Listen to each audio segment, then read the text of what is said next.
Hola de nuevo, estamos en la píldora número 2, la cocina de la interpretación. Queríamos trabajar en esta píldora la incertidumbre, pero antes quería saber cómo os había ido el ejercicio y la herramienta del cuaderno. En ella teníamos que explorar y hacer una apreciación indagativa de con qué actitud transito la cotidianidad. Si era una actitud controladora, pesimista, hiperactiva, pasiva. Hay algo apático en cómo me comporto y qué emoción está asociada a ello. ¿Cuál es la emoción principal que suelo tener todo el día? Si hay ira, si hay tristeza, si hay nostalgia, si hay rabia, algo que nos llame la atención. A veces es difícil saber, si no se tiene mucha práctica, qué frases son las que más me repito, cuál es mi diálogo interno, pero esto sí que podríamos detectarlo. Los actores y las actrices tenemos hábito en trabajar con las emociones y me ayuda a explicar algo que todos sabemos. En el ámbito profesional sabemos que no hay ninguna emoción mala, ¿de acuerdo? Tenemos que afrontar cualquier papel, cualquier personaje sin prejuicios, sabiendo que necesita que se le habite desde algún sitio, sea cual sea. Los actores y las actrices somos gente valiente, nos abrimos en canal, nos ofrecemos al papel y al director o al proyecto y somos gente que se adentra en sitios donde mucha gente suele darse media vuelta y huir. O sea que por ahí lo tenemos. Lo que pasa es que a veces en el ámbito profesional lo que ya tenemos conseguido es difícil a veces trasladarlo al ámbito personal, sobre todo en una situación como esta. Estamos en una situación de alarma con el COVID-19 ya un poco controlado, pero no del todo. Y entonces nos puede invadir una sensación de que no tenemos control y eso que puede estar bien para el trabajo, a veces para la vida, nos lleva a reacciones que no están del todo reguladas. Una premisa para trabajar toda esta semana es: acepta la emoción, pero revisa la reacción. Tenemos derecho a sentirnos como nos sentimos, nos trae una información. O sea que tienes derecho a sentirte así. Lo que no tienes derecho es a vomitar un estado de ánimo sobre otras personas si estás conviviendo con, pues suele ser con el entorno más cercano, o si estás en soledad, autocastigarte a ti mismo con culpabilidad o con rabia o con algún patrón. Normalmente cuando hay una situación de tensión, el patrón de las personas es el habitual es el que suele salir a flote. Me sirve la pesada de la taza. Esto me sirve para explicar, por ejemplo, lo he llamado la cocina de la interpretación y también de la vida, porque lo que metemos en esta taza cuando vamos de la cocina a nuestro salón, si en el pasillo doy un tropezón y hay un temblor, lo que va a salir de la taza es lo que haya dentro, lo que yo haya puesto dentro, ¿de acuerdo? Si he metido té no puede salir café y si he metido leche no puede salir chocolate. Esto que parece una obviedad, en la vida nos parece que vamos a tener una reacción natural a cosas que cuando nos ponen en tensión no sabemos cómo afrontar, ¿de acuerdo? Entonces se trataría de tener reservas emocionales para situaciones excepcionales y esta en que estamos todos lo es. Un punto que quería aclarar y que quería que trabajáramos es que confíes. Confía, porque tienes dentro todo lo que necesitas. El bebé, cuando llega al mundo, viene con todo lo necesario. No es una invitación a que salgas a buscarte a ti mismo o a ti misma.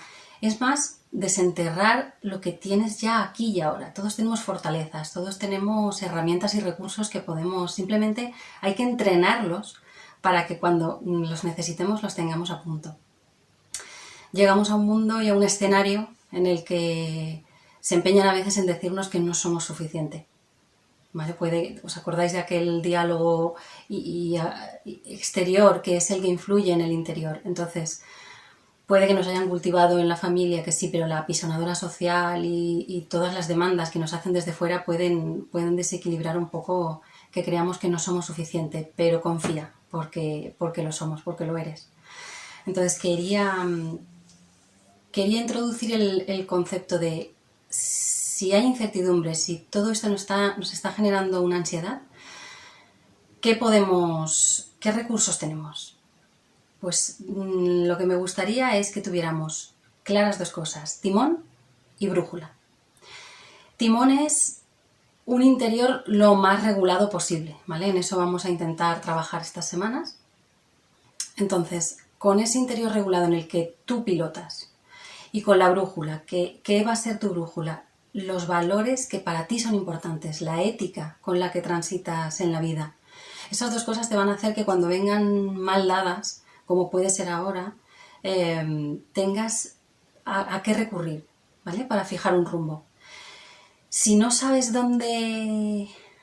dónde vas, ¿cómo vas a empezar una travesía? De ahí eso que te decía del cuaderno, para volver a ti mismo o a ti misma, para saber un poco fijar ese rumbo. Y con todo lo que hayas hecho la primera semana, hazte Big Data. O que ahora está muy de moda todo lo de la tecnología, o nosotros estamos acostumbrados a hacer análisis de texto. Pues en vez de hacérselo a un personaje, háztelo a ti. ¿Qué frases te dices? ¿Por qué las dices? ¿Dónde está la motivación? ¿Dónde hay un subtexto que tienes que estar escuchando y autoescuchándote? Con autocuidado siempre, por favor. Por tanto, escúchate. Rutinas de sosiego, la otra lista que hicimos, las cosas que me hacen sentir bien. Porque en cuanto baja la tensión, aumenta la autoescucha. Si la presión social aumenta en el exterior, nos hace que la tensión interior también aumente, va a ser muy difícil que lleguemos a una situación y a un concepto de fluir, que es la tercera cosa que quería introducir. El concepto de fluir es como cuando nos afrontamos un casting, una secuencia con un compañero, una compañera o una obra de teatro, un ensayo. El esfuerzo mata la creatividad. Donde hay tensión no puede haber creación, no puede haber concepto de fluir. Por tanto, vamos a cuidarnos a nosotros mismos, vamos a confiar y en ese momento es cuando hay apertura y me dejo ir, ¿vale? En esa valentía, en ese querer crecer hace falta confianza y concepto de fluir. Entonces, con esas tres cosas, no te pido que hagas el esfuerzo de mejorarte, porque es que esfuerzo yo lo sustituiría por tesón y por constancia, que no tiene nada que ver con no hacer nada o con eso es inacción. Lo que hay que hacer es hacer sin tensión. Y no es que te vayas tú a mejorar, sino que empiezas a sembrar las circunstancias para que el crecimiento suceda. Entonces es cuando notas que estás ahí, que estás abierto y recibiendo y dando a la vez. ¿De acuerdo? No quería en esta píldora número 2 que nos fuéramos sin el truco que siempre dije en la presentación que habría en cada una. Esta situación de ansiedad e incertidumbre, ¿por qué va a pasar si no sabemos cómo va a ser el sector cuando salgamos, si hemos tenido alguna pérdida familiar? Todo este patrón de pensamiento excesivo puede llevarnos a que no nos sintamos bien por dentro. Por tanto, el truco del 2. 2 minutos para dejarnos que eso circule por ahí. Si no es cuestión de tapar, ¿vale? Porque todo lo que tapemos va a volver a subir a la superficie, a veces rebotando con mucha más presión, como cuando en la playa queremos hundir una colchoneta o un balón de playa lleno de aire, que cuanto más empujemos hacia abajo, más va a rebotar. Entonces no queremos tapar. Toda emoción es válida. No hay emoción mala. Por tanto, nos vamos a dejar 2 minutos. ¿Vale? Después de esos 2 minutos, que es un tiempo suficiente para estar ahí dándole vueltas a algo que seguro que hemos estado más tiempo, nos vamos a hacer 2 preguntas. La primera es, ¿he arreglado algo dándole vueltas y más vueltas?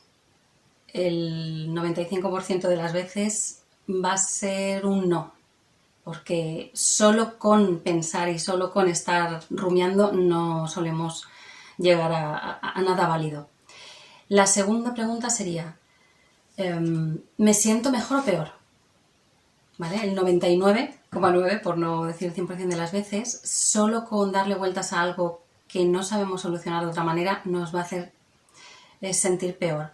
Por tanto, volvemos a la autoescucha en los marcadores corporales. Si vemos que en algún sitio del cuerpo nos está avisando, vamos a hacer algo con ello, algo físico. Vamos a respirarlo, vamos a bailarlo, vamos a moverlo. O sea, todo eso nos va a ayudar a que el sistema nervioso se tranquilice. Y además lo podríamos adjuntar a nuestras rutinas de sosiego y tendríamos una herramienta más.